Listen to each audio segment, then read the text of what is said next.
right, can you tell me a little bit about when you had COVID and what symptoms continued for you afterwards? I had COVID during the Omicron surge, so that would have been, I guess, December of 2021. Okay. I had a mild case, and I cleared it pretty easily. And it wasn't honestly until about 3 months later that the long-term symptoms began to set in for me. I had digestive issues, but what was really, really hard were the brain fog, especially when I was upright. So doctors call that orthostatic intolerance. So I had a hard time just standing up and being able to think straight, or sitting down and being able to think straight. And that was awful because I couldn't wash dishes. I couldn't do laundry. I couldn't just take care of basic needs for my family. And I've got 2 boys and an active household, and I wasn't able to function well. What other symptoms did you have? A lot of fatigue. That was probably the orthostatic intolerance and fatigue were the 2 biggest things that were greatly affecting my quality of life. Okay, and it affected your sleep too? Yeah, absolutely. I was having trouble sleeping, so I was dealing with insomnia. I would be able to fall asleep pretty easily, but then I wasn't able to stay asleep. What were the hardest parts about those symptoms, and how did it affect your day-to-day life? Yeah, I mean, at its very worst, I was almost bedridden. I mean, I think they call it housebound, so I could get up and get myself to the bathroom, but other than that, it was pretty much on the couch. When it wasn't quite that bad, I was having trouble driving, and again, just having trouble doing day-to-day tasks. I think when I first met you, it was difficult to just sit and have a conversation. So I'm sure you probably, from that initial interview with me to now, I'm sure you've seen just changes in my ability to just talk. There's a big difference in your total energy level. Yes. Yeah, it's amazing. And then what brought you to Houston Hyperbaric Oxygen Center? So I had begun researching when I wasn't really getting a lot of help from physicians. They were like, we think this is long COVID, we think this is POTS, we don't really know how to help you. I started doing my own kind of Dr. Google on what can I do to help my symptoms, and hyperbarics kept coming up. And I found a couple of reputable studies that were saying that long COVID was ameliorated or at least helped by hyperbarics. And so then I started looking for hyperbaric options in Houston.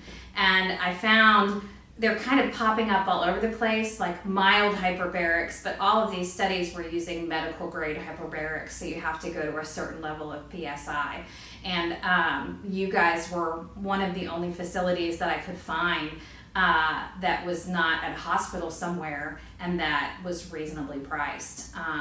A lot of the mild hyperbaric centers are the same price that you guys offer, but you're not getting the medical grade, which is basically worthless. You're not going to get the benefits from the treatment. The prices here are so good.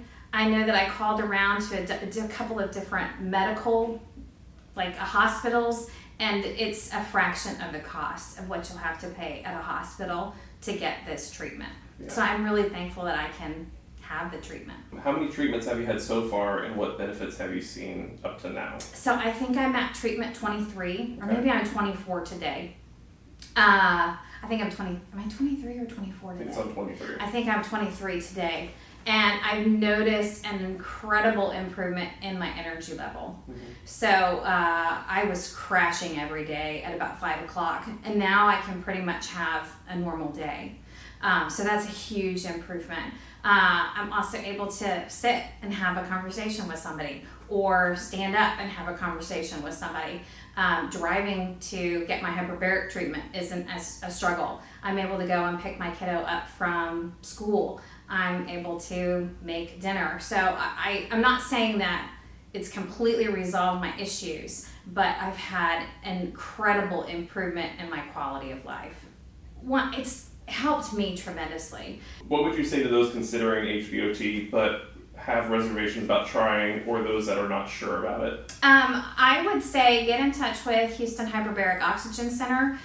They're really great about letting you try the dive first before you commit to the process. I was nervous, 1, because I was afraid I would be claustrophobic, and 2, I was worried about my ears. And it turns out that that's hasn't been an issue for me. You just clear your ears as you go down, and now that I'm on my 23rd dive, I'm just used to it. My ears just clear on their own. Okay. And honestly, it feels like an indulgence because I get to watch a movie and breathe oxygen, and it's the easiest medical treatment I've ever had.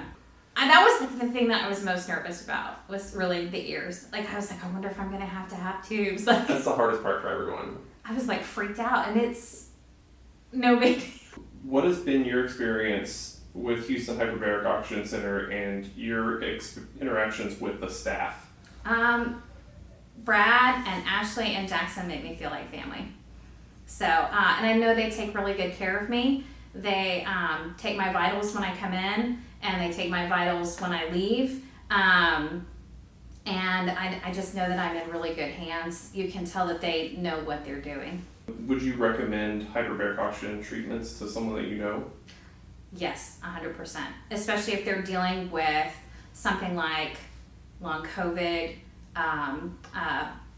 chronic fatigue syndrome, POTS, anything that really where you're dealing with fatigue. Or I've seen patients who are probably dealing with traumatic brain injury, or they're dealing with stroke, or they're dealing with wound care issues, and I know that they're all getting good benefits from the treatment. So yes, I would definitely recommend it. Is there anything you want to add? I think if you're on the fence, come and give it a try. You'll be surprised, one, at how easy it is, and two, the benefits that you're going to reap. And I love the chamber I'm in. I don't know if I could rep that chamber, but it's so great. It makes me feel like I'm in this cozy little den. I gotta say, I'm gonna tear up. I'm really, really thankful that you guys are here. Yeah. Well, thank you for being here. You're people like you are what enable us to do what we're doing. So. It's helped me so much. Yeah. And I wouldn't have had, like I said, access to this kind of treatment, if it weren't for you guys. So I'm really thankful.